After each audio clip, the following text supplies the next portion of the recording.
Imagine waking up to find your country's biggest bank frozen. Not by hackers, not by collapse, but by a foreign government 8,000 miles away. That's not fiction. That's the warning global banks just got from the US Treasury. If you touch China's trades or oil tied to Iran, even if it's paid for in Chinese yuan, you could lose access to the entire US financial system. But here's the twist. The more Washington tightens control, the faster the world starts building a system without it. And the next move, it's already in play. In April 2025, US Treasury officials met behind closed doors in Hong Kong. Not to negotiate, but to issue what experts are calling one of the most aggressive financial ultimatums in decades. According to Bloomberg and CNBC, Washington warned global banks, if you handle oil linked to Iran, especially when that oil ends up in China, you may be cut off from the US financial system entirely. That includes access to swift US dollar clearing and all US-based intermediaries. This wasn't an empty threat. Within 2 weeks, 9 Hong Kong-based entities were sanctioned for allegedly laundering oil revenues through falsified shipping documents tied to Iran's Revolutionary Guard. But here's where it turns strategic. China currently imports over 1 million barrels of Iranian oil per day, accounting for 91% of Tehran's exports. And most of it is paid for in Chinese yuan, not dollars. The US isn't just targeting oil. It's trying to collapse a non-dollar trade loop that's rapidly expanding. And the risk? The more aggressively Washington uses financial blackmail, the more it invites a countermove, a global exit from the dollar itself. Hong Kong banks are now caught in the crosshairs of 2 financial superpowers. The Wall Street Journal confirmed that Treasury officials told institutions like HSBC and Bank of China Hong Kong to look beyond front companies and identify the ultimate beneficial owners involved in Iranian oil trades, particularly those transacting in renminbi or other non-dollar currencies. These institutions aren't minor players. As of Q1 2025, Hong Kong handled over $260 billion in cross-border settlements, with 54.3% now conducted in yuan, surpassing the dollar for the first time according to China's FX regulator. What's unprecedented is the extraterritorial nature of the demand. The US is effectively telling foreign banks operating outside US jurisdiction to act as compliance arms of the US Treasury. Experts like Max Meislich at FDD warn that unless these banks are officially designated and licensed for enforcement, Washington is blurring the line between regulation and coercion. So what happens if these banks push back, or worse, align with Beijing's alternative financial networks? The strategic value of Iran's oil to China goes far beyond barrels per day. Under the 2021 China-Iran Cooperation Agreement, Beijing secured discounts of 12% below market plus a risk premium of 6 to 8% locked in through long-term supply guarantees, and denominated entirely in renminbi. That's not just an energy deal, it's a direct challenge to dollar hegemony. According to Rapidan Energy Group CEO Scott Medell, Trump's sanction threats are clearly aimed at pressuring China's state-owned firms and infrastructure. But here's the paradox. Every new sanction Washington deploys to block UN oil trade only pushes Beijing to double down. In March 2025, China's renminbi-based cross-border transactions hit $725 billion, up 22% year over year. Bloomberg data shows the yuan now accounts for 4.13% of global payment value, its highest on record. This isn't just a workaround, it's a prototype. And as the US squeezes harder, it may be accelerating a self-fulfilling prophecy, a post-dollar oil economy. Imagine you're a foreign manufacturer considering a US expansion. You're sold on the idea of America's unmatched consumer base, but then the numbers hit. As of April 2025, US consumer sentiment has dropped to its second lowest level since the index began. The University of Michigan's latest report shows 12-month inflation expectations hitting 5.6%, a high not seen since 1981. Retail and wholesale profit margins contracted 1.6% in April, alone the sharpest decline in over a decade, according to the Census Bureau. These aren't passing costs on to consumers, they're absorbing them. And that's before tariffs.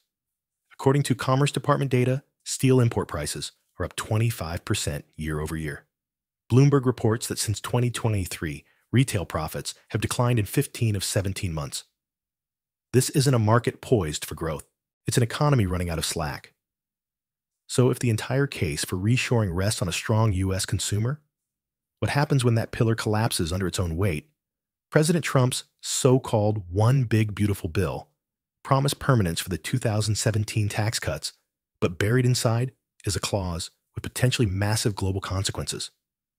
If passed, it would authorize retaliatory taxation against any foreign country that imposes unfair tax treatment on U.S. firms.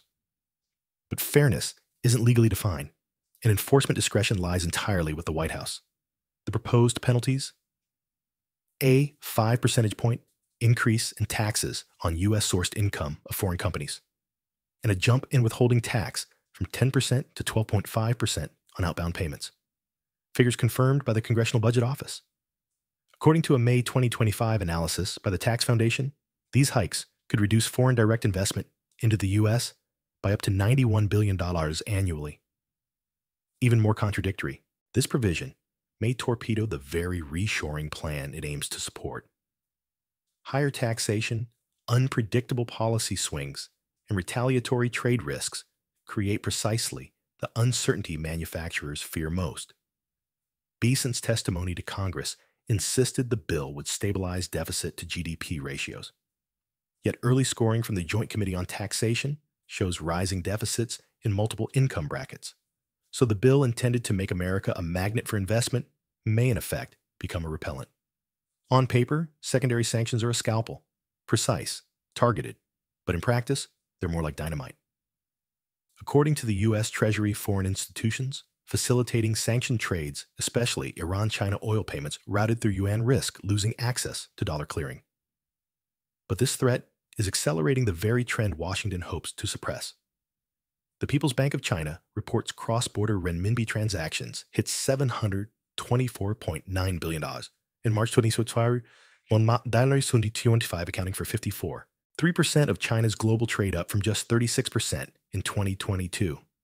SWIFT data now ranks the yuan as the fourth most used global currency, with a 4.13% share in payment value, a record high.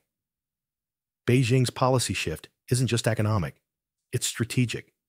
In April, the central bank launched incentives for state-owned enterprises to settle foreign contracts exclusively in yuan. As Reuters reported, China's deputy PBOC Governor Liu Lei called the multilateral trading system blocked and warned that tariff walls were disrupting the international economic cycle. The irony: every sanction meant to isolate Iran or China is giving nations a blueprint to isolate the US dollar instead. But if the world stops defaulting to dollars, what replaces it? Imagine you're the CFO of a Japanese auto giant. Your profits are up until you convert them back to yen. In 2025 alone, the US dollar has fallen 8.1% against the yen, wiping out margins for firms exporting from American factories.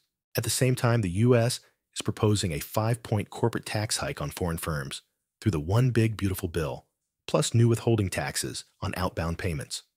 According to the Tax Foundation, this could reduce foreign direct investment into the US by $91 billion annually. Meanwhile, the U.S. labor market isn't offsetting the risk. April data from the Bureau of Labor Statistics shows manufacturing job growth stalled, and inflation-adjusted wages declined 0.3% quarter over quarter, compounded by regulatory volatility tariffs jumping from 10% to 30% within months, then suspended and reimposed. Foreign firms now face a moving target. Even established players are retreating. Bloomberg reports 246 major U.S. companies have filed for bankruptcy year to date, the highest in 15 years. The more Washington tries to control global capital flows, the more global capital looks elsewhere. Trump's trade strategy relies on pressure, but pressure without consistency becomes volatility. Since January 2025, tariffs on Chinese imports have swung from 10% to 30%, and now analysts expect them to hold until at least late 2025, according to a Bloomberg survey of 22 global fund managers.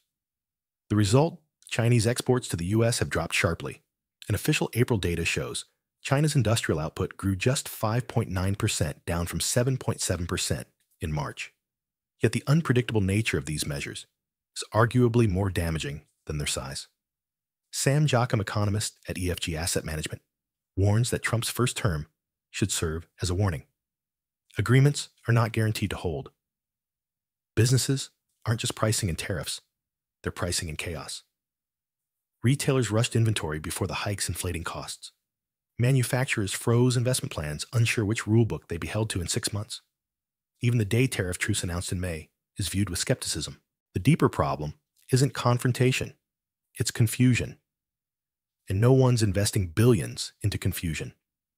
Sanctioning oil is one thing. Sanctioning entire banking systems is another. In May, the U.S. formally blacklisted 9 Hong Kong-based non-bank entities for allegedly obscuring Iranian oil origins, according to the Treasury Department. But the pressure didn't stop there.